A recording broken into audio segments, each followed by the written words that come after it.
년 전부터 트렌드가 생겼죠. 원래도 중요했지만 국어가 타 과목에 비해서 가장 중요한 과목으로 등극을 했습니다. 실제 보게 되면 2018학년도, 2019학년도, 그리고 2020학년도 다 전부 다 국어 과목이 가장 어려운 난이도를 자랑했었죠. 특히 2018학년도 같은 경우에는 수학을 4등급 맞고 국어 100점 맞은 친구가 실제로 서울대에 합격을 했습니다. 그리고 수학을 3등급 맞고 국어를 100점 맞은 친구가 서울에 있는 의대에 합격을 했었죠. 어떻게 그런 결과가 나올 수 있었을까 궁금하시겠지만 이걸 보시게 되면 조금 이해가 됩니다. 당시 국어 만점자의 표준 점수는 145점이었죠. 그리고 수학 과목의 수리 과목의 만점자의 표준 점수는 133점이었습니다. 이만큼 국어를 100점 맞았을 때 가치가 높다는 얘기겠죠. 더더군다나 지금 고1인 학생부터는 정시의 비중이 40% 이상으로 확대되고 있습니다. 즉 국어 수능에서의 국어 과목의 중요성이 더더욱 커졌다는 뜻인 거죠. 근데 국어 1등급 맞는 것이 결코 쉽지가 않습니다. 예를 들자면 이과를 기준으로 봤을 때 15만 명이라면 대략 1등급을 맞으려면 6,000등 이내에 들어야 됩니다. 자, 근데 영재고나 과학고에 다니는 아이들이 대략 2,500명 정도 됩니다. 거기다가 전국 단위의 자사고가 또 있죠. 하나고라든지 상상고 같은 학교들, 하나고나 상상고와 같은 전국 단위의 자사고에 다니는 이과 학생들의 숫자가 대략 1,500명 정도 됩니다.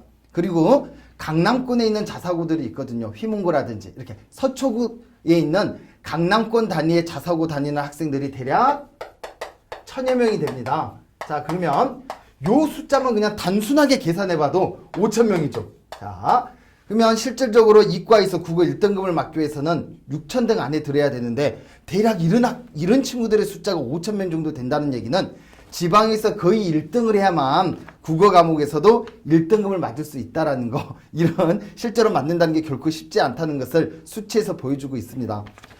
더군다나 고1부터는 정시의 그 비중이 점점 높아지고 있습니다. 대략 40% 이상.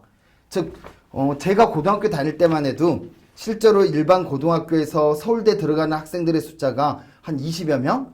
또 어떤 학교에 따라서는 40명, 50명까지 나오는 그런 학교가 있었습니다. 근데 요즘은 거의 그런 학교들이 지방에서는 존재하지 않죠. 두 자릿수 이상 들어갔다면 그 학교는 정말 대박 난 겁니다. 근데 만약 정시의 비중이 더 높아진다면 이 숫자의 비중은 더 줄어들 수밖에 없습니다. 다행히 여기에 있는 이 봉선동에 모여있는 이 친구들 그리고 부모님들은 가장 광주 지역에서 입시 교육열이 높고 또 실력이 가장 뛰어난 학생들이 모여있다고 알고 있습니다.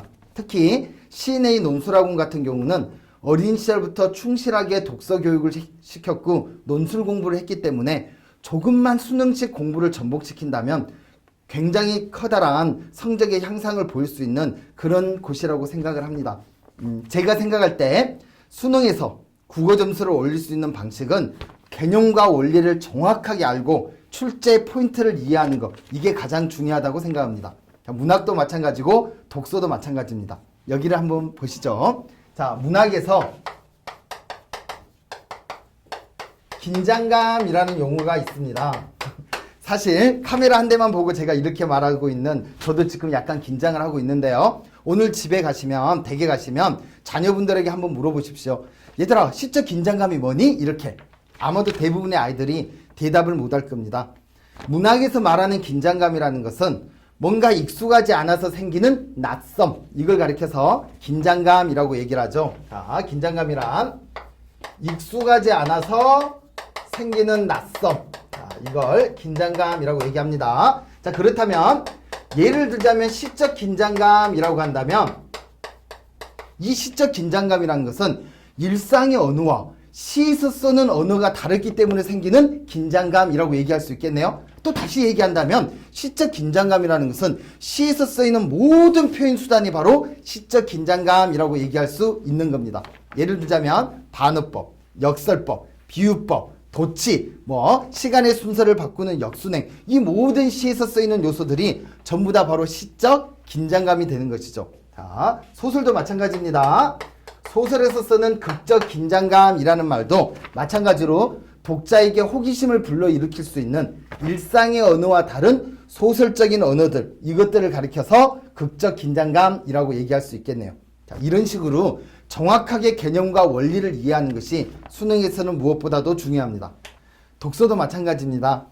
실전에서 수많은 스킬은 긴장감 넘치는 수험장에서는 아무런 도움이 되지 않습니다. 독서를 잘하기 위해서는 자기만의 정확하게 지문을 이해할 수 있는 원리가 필요합니다. 저는 그것을 차이 또는 다름이라고 설명을 합니다. 서양에서 세상을 이해하는 하나의 구조적인 틀인 이양 대립의 원리라는 것이 있습니다. 독서에서 중요한 원리 중에 하나인 이양 대립의 원리. 이것은 반대가 되는, 대립이 되는 하나의 짝을 말하는 것이죠. 자, 예를 들자면 낮과 밤, 음과 양, 영과 일, 남자와 여자, 이런 것들을 가리켜서 이양 대립이라고 얘기할 수 있습니다. 우리가 읽는 독해 지문의 수많은 글들은 바로 이 하나의 원리에 수렴을 하죠. 문제점이 있으면 해결책이 있는 것이고 입장의 차이가 있는 것이고 이렇게 이양 대립의 원리에 의해서 글들이 쓰여져 있습니다. 이 다름, 이것 하나의 기준을 가지고서 자기만의 용어로 바꾸어서 독해를 해나가는 것, 이것이 독서에서 가장 중요한 포인트라고 생각을 합니다. 물론 이게 말처럼 쉽게 되지는 않습니다. 학생들과 끊임없이 피드백을 하면서 정말 진정 이해하고 있는가 끝없이 질문을 하면서 하나하나 이루어져 가는 과정이 있다면 반드시 정복될 수 있는 부분이라고 생각을 합니다. 제 자랑 하나만 할게요. 저는 강남 하이퍼학원, 대성학원, 그리고 강남 종로학원에서 10수년 이상 강의를 해오고 있습니다. 그동안 평가받았던 수많은 강의 평가에서 거의 대부분을 1등을 기록했습니다. 특히 작년도 같은 경우는 매우 만족도 수치 99.8%로 종로학원의 수백 명의 선생님들 중에서 실질적으로 1등을 했습니다. 재수생들이 보증하는 신뢰도니 충분히 믿을 수 있는 수치겠죠. 작년에 저희 종로학원에서는 수능 만점자가 2명이 배출되었습니다.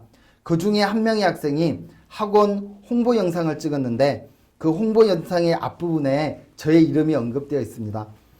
수능 가까운 시점에, 수능을 일주일 남긴 시점에 선생님께서 강조해 주시고 발췌하신 그 작품들이 수능에 고스란히 출제되어서 많은 도움을 받았다는 그런 내용들입니다. 수능을 가장 연구한 국어 같은 경우에는 허준영 선생님께서 수능 얼마 남지 않은 시점에 수업해 주셨던 고전문학 작품이 수능에 그대로 출제가 돼서 되게 도움이 많이 됐었고요. 수능을 가장 연구하고 수능에 가장 정통한 선생님이라면 무엇이 출제될 포인트인지 정확하게 알 수가 있는 것입니다.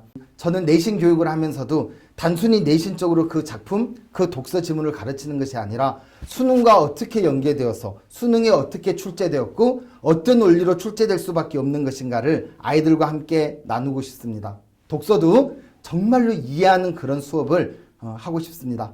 여러분의 자녀들을 맡겨주신다면 성적 향상은 물론이고 스스로 이해하고 공부할 수 있는 그런 친구들이 될 수 있도록 적극적으로 가르치도록 노력하겠습니다. 긴 이야기 들어주셔서 감사합니다.